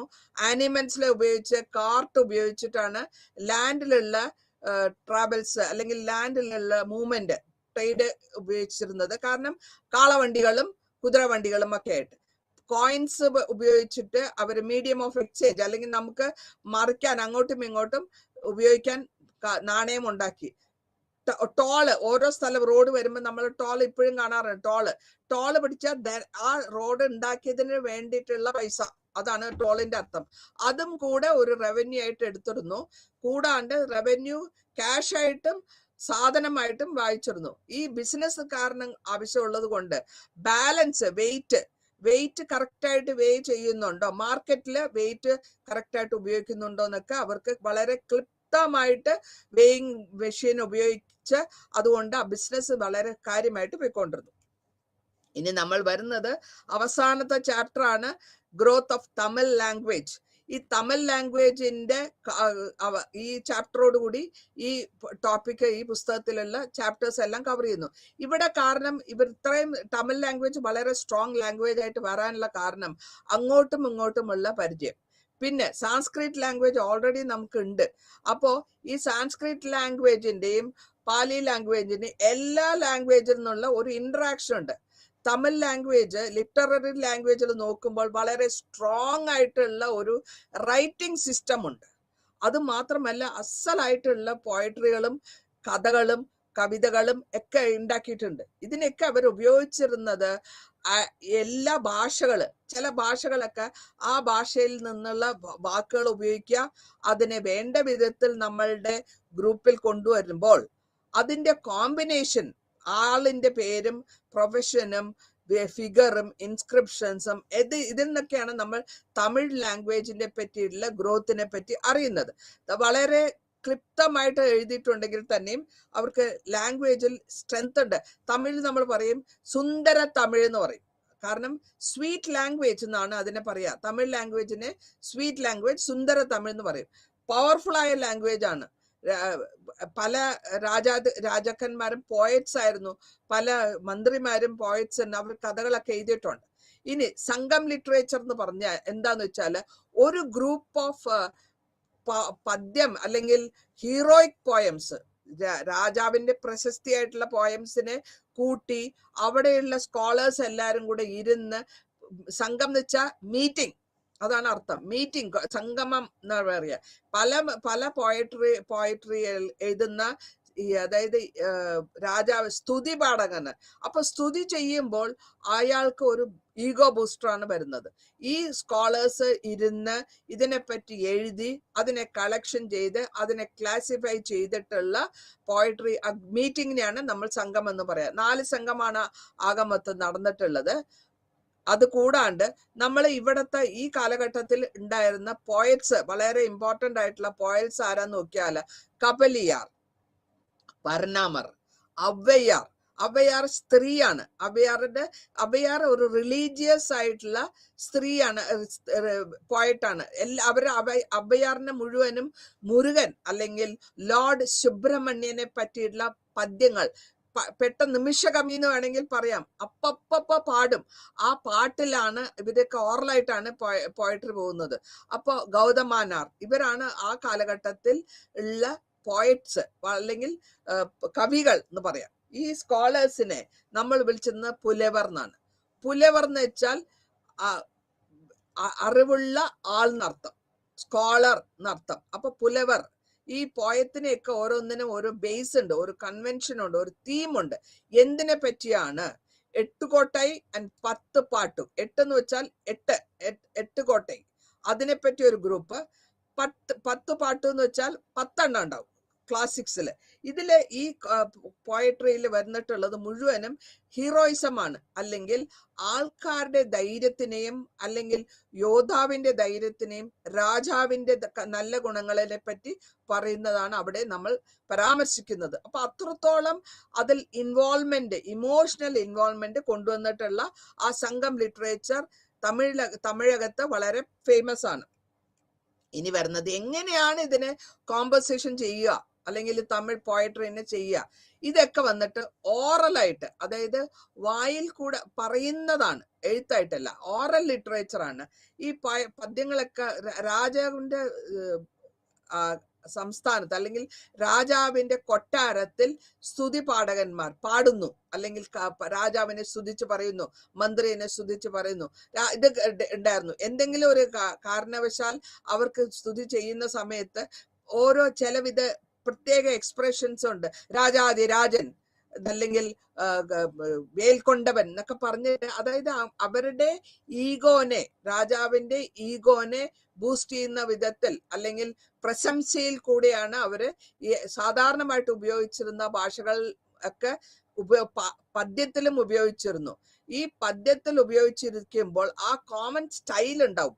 അതിന്റെ കൂടുതലായിട്ട് അവർ പറയുന്നതനുസരിച്ച് വരുമ്പോൾ വളരെ രാജാവിന് സ്തുതി കേൾക്കുമ്പോൾ നല്ലൊരു സുഖം കിട്ടും. അതിപ്പോ എല്ലാവർക്കും പ്രശംസിച്ച് പറയുമ്പോൾ സാധാരണ മനുഷ്യന്മാരെല്ലാവർക്കും ഒരു എന്നെ പറ്റി പറയുകയാണെങ്കിൽ സന്തോഷം തോന്നും. ആ സന്തോഷം കൊള്ളുമ്പോൾ നമ്മൾ കുറച്ചുകൂടി നല്ല കാര്യങ്ങൾ ചെയ്യാൻ വേണ്ടി. അപ്പൊ നമുക്കിവിടെ പല അമ്പലങ്ങളിലും പള്ളികളിലും ഒക്കെ ഭഗവാനെ പറ്റി, അല്ലെങ്കിൽ നമ്മൾ വിശ്വസിക്കുന്ന ദൈവത്തിനെ പറ്റി നമ്മൾ സ്തുതിപാഠകന്മാരിൽ നിന്ന് പറയുന്നത് അതിന് വേണ്ടിയിട്ടാണ്. കാരണം കൂടുതൽ കാര്യങ്ങൾ ഇതിനെ നമ്മൾ പോയട്രിയിൽ ഇവിടെ നമ്മൾ കാണുന്നത് അകം ആൻഡ് പുറം. അകത്തില് 5 തരത്തിലുള്ള എക്സ്പ്രഷൻസ് ആണ് പറയുന്നിട്ടുള്ളത്. 5 തരത്തിലുള്ള ലവ് റിലേഷൻഷിപ്പ് എക്സ്പ്ലെയിൻ ചെയ്തിട്ടുണ്ട്. പുറത്തിൽ വരുന്നത് ഇതിന് ഏത് സിറ്റുവേഷനിലും ഏത് കോണ്ടെക്സ്റ്റിലാണ് ഈ എക്സ്പ്ലനേഷൻ വരുന്നത്. ഇത് രണ്ടും ആണ് അകം ആൻഡ് പുറം. അടുത്തതായിട്ട് നമ്മൾ പറയുന്നത് ഇതിന്റെയൊക്കെ ലിറ്റററി ഡെവലപ്മെന്റ് വരാനുള്ള കാരണം എന്താന്ന് വെച്ചാൽ ആര്യൻ കൾച്ചറിൽ നിന്ന് തന്നെ ഈ പുരാണാസും എപ്പിക്സും ഒക്കെ കണ്ടിട്ടുണ്ട്. അതിന്റെ ഐഡിയാസ് നമ്മൾ എടുത്തിട്ടുണ്ട്, അതിനെ കുറച്ചുകൂടെ ഇംപ്രവൈസ് ചെയ്തു, അല്ലെങ്കിൽ അതിനെ കുറച്ചുകൂടെ പെർഫെക്ഷൻ കൊടുത്തു. ആ ലാംഗ്വേജിനെ ലിംഗ്വിസ്റ്റിക് എന്ന് പറയാം. ആ ലാംഗ്വേജിനെയും ലിറ്റററിയും പെർഫെക്ഷൻ ആര്യന്മാരുടെ സാൻസ്ക്രിറ്റിൽ നിന്നുള്ള ഒരു ഇൻഫ്ലുവൻസ് ഉണ്ട്. പിന്നെ കൂടാണ്ട് ഇവര് പല വിധത്തിലുള്ള ഭാഷകള് അവനവന്റെ ആവശ്യമുള്ള അനുസരിച്ചിട്ട് തമിഴ് ലാംഗ്വേജിൽ ഇൻക്ലൂഡ് ചെയ്ത് അതിനെ കുറച്ചുകൂടി വലുതാക്കി, അല്ലെങ്കിൽ കുറച്ചുകൂടി കൂടുതൽ നന്നാക്കി കൊണ്ടുവന്ന്. സിലപ്പതികാരം, മണിമേഖലൈ, ഇത് രണ്ടുമാണ് ആ സമയത്തുള്ള 2 വളരെ ഇമ്പോർട്ടൻ്റ് ആയിട്ടുള്ള എപ്പിക്സ്. തിരുക്കുറൽ എന്ന് പറഞ്ഞാൽ തിരുക്കുറലില് തിരുവള്ളുവർ എഴുതിയിട്ടുള്ള തിരുക്കുറലാണ്. ഈ തിരുവള്ളുവർ പറയുന്നത് മുഴുവനും ജീവിതത്തിൽ എങ്ങനെ ജീവിക്കണം അഡ്വൈസ് ആണ്. ആ അഡ്വൈസ് ജനറൽ ആയിട്ടുള്ള 18 അഡ്വൈസുകളാണ് തിരുക്കുറൽ വഴി പറഞ്ഞിട്ടുള്ളത്. അതിൽ പറഞ്ഞിട്ടുള്ളത് സാധാരണ പറയാറുണ്ട്, വിരുമ്പി പോനാൽ വിലകി വരും. വിരുമ്പി പോനാൽ എന്ന് വെച്ചാൽ അതിന്റെ അർത്ഥം ഇഷ്ടപ്പെട്ടു പോയാൽ. വിരുമ്പി പോനാൽ തിരുമ്പി വരും. തിരുമ്പി വെച്ചാൽ നമ്മൾക്ക് അങ്ങോട്ട് ഇഷ്ടമുണ്ട്, പക്ഷെ അവർക്ക് നമ്മളെ ഇഷ്ടപ്പെട്ടില്ലെങ്കിൽ, നമ്മൾ അവിടെ പോവുകയാണെങ്കിൽ അവർ നമ്മൾക്ക് മര്യാദ തരില്ല. അപ്പോൾ നമ്മൾ തിരിച്ചു വരും. അപ്പൊ തിരുക്കുറൽ മുഴുവനും വളരെ ക്ലിയർ ആയിട്ടുള്ള ഡേ ടു ഡേ എക്സ്പ്രഷൻസ് ആണ് പറഞ്ഞിട്ടുള്ളത്. തോൽക്കാപ്യം എന്ന് പറയുന്നതിൽ വളരെ ക്ലിയർ ആയിട്ട് ഗ്രാമറാണ്. തമിഴിൽ എങ്ങനെ ചെയ്യണം, എന്ത് ചെയ്യണം എന്നുള്ള ഗ്രാമറെ പറ്റിയാണ്. അതുകൊണ്ടാണ് ഞാൻ ഈ പറഞ്ഞത്, തമിഴ് ലാംഗ്വേജിന് അത്രത്തോളം പവർ ഉണ്ട്, അത്രത്തോളം സുന്ദര തമിഴാണെന്ന് പറഞ്ഞതിന്റെ കാരണം അതാണ്. വളരെ ക്ലിയർ ആയിട്ടും ക്ലിപ്തമായിട്ടും എഴുതി പഠിപ്പിച്ചിട്ടുള്ള ഒരു ലാംഗ്വേജ് ആണ്. ഈ ലാംഗ്വേജിനെ എല്ലാവർക്കും വളരെ സിമ്പിൾ ആയിട്ടുള്ള ലാംഗ്വേജ് ആണ്. എല്ലാവർക്കും പഠിക്കാം, എല്ലാവർക്കും എൻജോയ് ചെയ്യാം. നിങ്ങൾക്ക് ബാക്കിയുള്ള ഇതോടുകൂടി ഈ ചാപ്റ്റർ, ഈ പുസ്തകം തീരുകയാണ്. നല്ല വിധത്തിൽ എല്ലാ സ്റ്റുഡൻസിനോടും ഞാൻ റിക്വസ്റ്റ് ചെയ്യുന്നു, നിങ്ങളുടെ സ്റ്റഡി മെറ്റീരിയൽ ബ്യൂട്ടിഫുൾ ആയിട്ടുള്ള സ്റ്റഡി മെറ്റീരിയൽ ആണ്. അത് നല്ലപോലെ വായിക്കുക, മനസ്സിലാക്കുക, പ്രിപ്പയർ ചെയ്യുക. പരീക്ഷയ്ക്ക് എല്ലാ ക്വസ്റ്റ്യൻസിന്റെയും ചെറിയ വിധത്തിലായാലും ശരി, മീഡിയം ലെവലിലായാലും ശരി, നിങ്ങൾക്ക് നല്ല വിധത്തിൽ എഴുതി പറ്റണം എന്നുണ്ടെങ്കിൽ നിങ്ങൾ സ്റ്റഡി ബുക്സ് വായിച്ചിരിക്കണം. വായിച്ചിരുന്ന മാത്രമല്ല, അതിനെപ്പറ്റി ഊഴ്ന്നറിഞ്ഞ് റിസർച്ച് ചെയ്യുന്ന മാതിരിയുള്ള വിധത്തിൽ മനസ്സിലാക്കണം. കാണാപ്പാഠം പഠിക്കാൻ നോക്കിയാൽ ഹിസ്റ്ററിയിൽ കാണാപ്പാഠം പഠിക്കാൻ പറ്റില്ല, പഠിച്ചു കഴിഞ്ഞാൽ മറന്നും പോകും. അതുകൊണ്ട് നിങ്ങൾ മനസ്സിലാക്കുക, സ്വന്തം ഭാഷയിൽ എഴുതാൻ ശ്രമിക്കുക. അറിഞ്ഞ് ഇഷ്ടത്തോടെ വായിച്ച് മനസ്സിലാക്കുക. വായിക്കുന്ന സമയത്ത് ഓരോ ഭാഗങ്ങളും മനസ്സിലായില്ലെങ്കിൽ ഒന്നുകൂടെ വായിക്കുക, അല്ലെങ്കിൽ 2 പ്രാവശ്യം കൂടെ വായിക്കുമ്പോൾ നിങ്ങൾക്ക് അത് ക്ലിയർ ആയിട്ട് കിട്ടും. അത് തന്നെ എഴുതാൻ പറ്റും. മനസ്സിലാക്കി കഴിഞ്ഞാൽ അവനവന്റെ ഭാഷയിൽ എഴുതിയാൽ മതി. ഇതോടുകൂടി ഈ പുസ്തകത്തിനെ ഞാൻ തീർക്കുകയാണ്.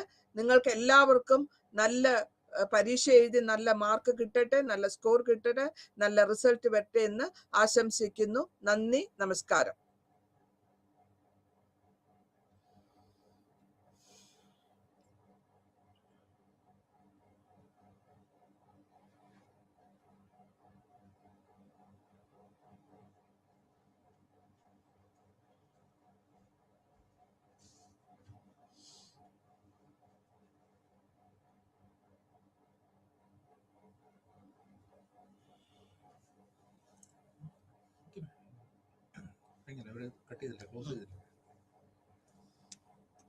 എന്ത് വലിയ ചാപ്റ്റേഴ്സ് എന്നറിയാമോ?